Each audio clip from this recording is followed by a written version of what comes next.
Hey Sparks, welcome to another week of Awana. I'm so excited about this week. Does this look a little bit different to you, a little bit unusual? That's because if you are in Wing Runner or Hang Glider, you guys aren't learning a verse this week. Nope, as a matter of fact, you're not learning a verse next week either.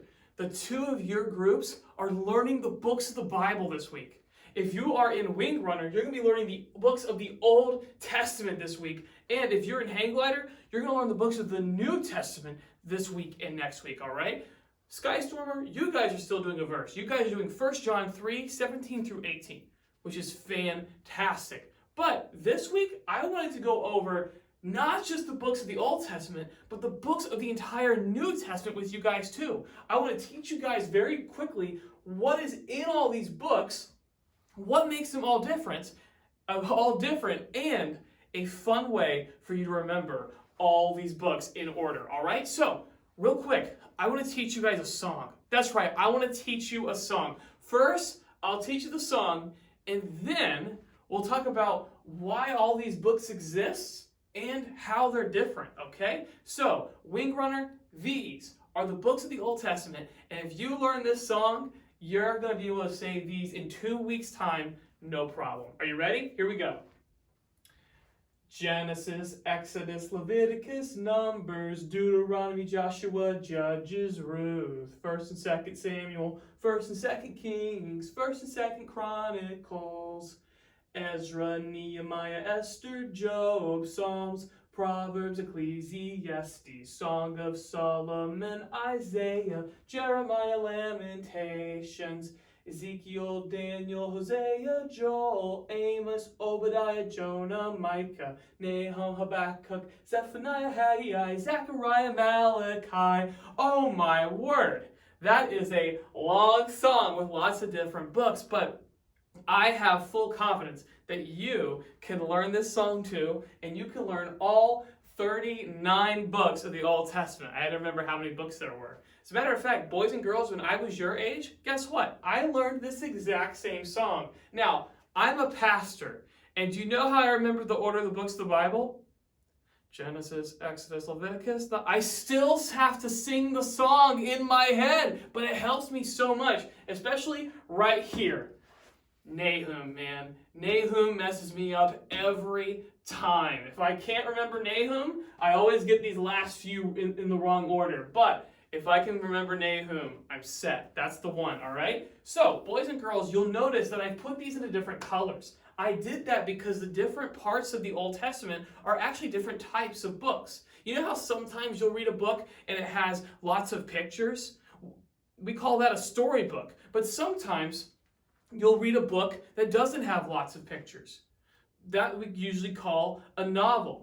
And then you have some kinds of books that are organized alphabetically, that describe things. We call those dictionaries and encyclopedias. They're all different kinds of books. Even though they're books, they're different. They accomplish different purposes. Well, that's the same thing with the books of the Bible. Now, they all don't have pictures. I'm sorry to tell you that. But they do accomplish different purposes. First of all, you have these 5 books, which we call the law. And we call them the law because it explains the story of how Israel started. Not just how Israel, but the entire world. How Israel came to be after creation and the flood and Abraham, but then how they wound up in Egypt and how God delivered them from Egypt and gave them His laws. Remember the laws that God gave to Moses and how they're supposed to worship Him a certain way, live a certain way? That's all here in the books of the law. But then the people of Israel, they actually enter into the promised land. And in the promised land, they get to live there, they get to have their own kings, they get to try to survive against all these other people who are attacking them and being mean to them, and eventually they get kicked out of their own land and get sent to a place called Babylon. Boys and girls, that entire story is laid out in what we call the books of history. That's that red section right here that lasts from Joshua all the way to Esther. And it talks about in Ezra and Nehemiah how they came back from that land of Babylon back to Israel. Now, during the times of the books of history, other things were happening. People were writing these beautiful poems and beautiful songs and these really insightful thoughts to God and about God. And we call them the books of poetry. You have guys like Job, who lived even before Abraham, but then you have guys like David and Solomon, who were kings of Israel, who ended up writing about God. So we have those books of poetry right there, but then also living in Israel during the times of the books of history, we had people called prophets. And prophets would take God's messages and deliver them to the rest of the people. So we have here the prophets. Now, right here, we have 5 books that are in green. These green books are called the major prophets. They're called that because they're the longest books of prophecy. Isaiah, Jeremiah, Ezekiel, and Daniel are all longer than the rest of these books. Now, it's actually kind of interesting because Lamentations is actually pretty short. That's kind of confusing, but don't worry about it. These are the major prophets because they're the longer of the books of prophets, all right?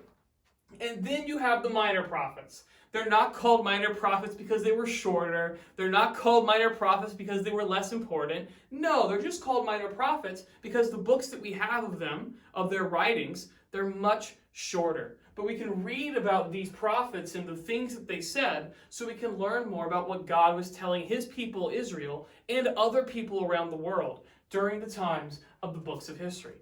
Does that all make sense? Let's sing the song one more time to help you really dial it in, all right? And then we'll move on to the books of the New Testament, hang glider, all right? Here we go.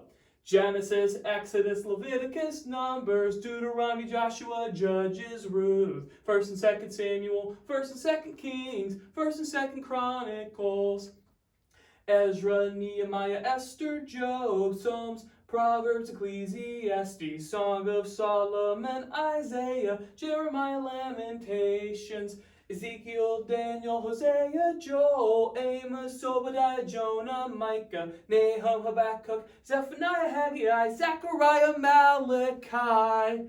And then guess what? After all those books were written and Malachi was done, there was 400 years of silence. No books of the Bible were written. Nobody heard from God until the New Testament happened. And here we are, the books of the New Testament. Okay, now, hang glider, these are for you. And guess what? You get a song as well. That's right, we're going to learn an entirely new song. Now, Wing Runner, if you guys already know this and you don't need a song, then great, wonderful, all right? This is for hang glider especially. And and hang glider kids, don't worry about the Old Testament yet. When you're in Wing Runner one day, then you can worry about the Old Testament. For right now, just worry about the New Testament, okay? Let's do that together. Now, I gotta tell you a secret. I actually know this song better in Spanish than I do in English.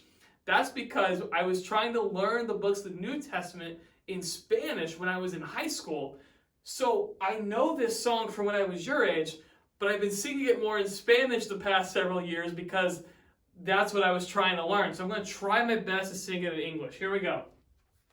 Matthew, Mark, Luke, and John, Acts, Romans, Corinthians, Galatians, Ephesians, Philippians, Colossians, 1st and 2nd Thessalonians, 1st Timothy, 2nd Timothy, Titus, Philemon, Hebrews, James, 1st Peter, 2nd Peter, 3 John's, Jude, and Revelation.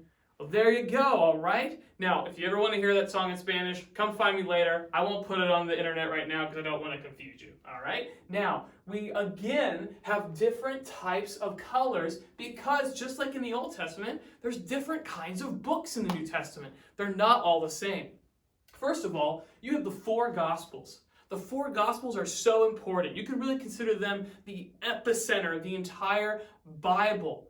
Because without the Gospels, well, the rest of it doesn't make sense. There's nothing connecting it all together. Because the Gospels are where we learn about Jesus. And all the stories that we have about Jesus and the things that he did and the way that he died for our sins and rose again, we find them in the Gospels. But then we have this one book that's kind of funny. It's in a category all on its own, and that's the book of Acts. In the book of Acts, Jesus leaves the earth after he rises from the dead and goes back to heaven. And meanwhile, the people who he discipled, his disciples, and the other Christians, they begin to preach the gospel around the world. And so you have the gospel being spread all around the known world. And we learned especially a lot about a guy named Paul. But then you have all these letters, which we call epistles. Epistle is just a fancy word for a letter, right? Well, all these red letters that we have right here, those are what we call the Pauline epistles. And all that means is that Paul, the guy who we learned so much about in Acts, he's the guy who wrote them. You see, everybody wrote, there's a lot of people who wrote these different letters. But all the red ones were written by Paul. That's a lot of letters, huh? Have you ever written that many letters before in your life? So that's where we get all these Pauline epistles, Pauline letters. But then these purple ones here, those are written by other people. James was written by James. Peter, 1 Peter, 2 Peter, written by Peter. 1st through 3rd John, written by John. And Jude, written by Jude. And Hebrews, we don't know who wrote it, all right? But I don't think Hebrew was the guy who wrote it. And then lastly, the very last book in the entire Bible is the book of Revelation. And just like we learned about in the Old Testament, about the book of prophecy, it's the same idea. It is a prophecy about things that will happen in the future. But the best part of the book of Revelation is how it ends. Because it ends with all of us who love Jesus and who have given our lives to Jesus being reunited with him forever in a world without sin. So that is the books of the New Testament. And let's sing that song together one more time so that you can really do a great job of learning these, not verses, learning these books of the Bible over the next 2 weeks. You ready? Matthew, Mark, Luke, and John, Acts, Romans, Corinthians, Galatians, Ephesians, Philippians, Colossians, 1st and 2nd Thessalonians, 1 Timothy, 2 Timothy, Titus, Philemon, Hebrews, James, 1 Peter, 2 Peter, 3 Johns, Jude, and Revelation.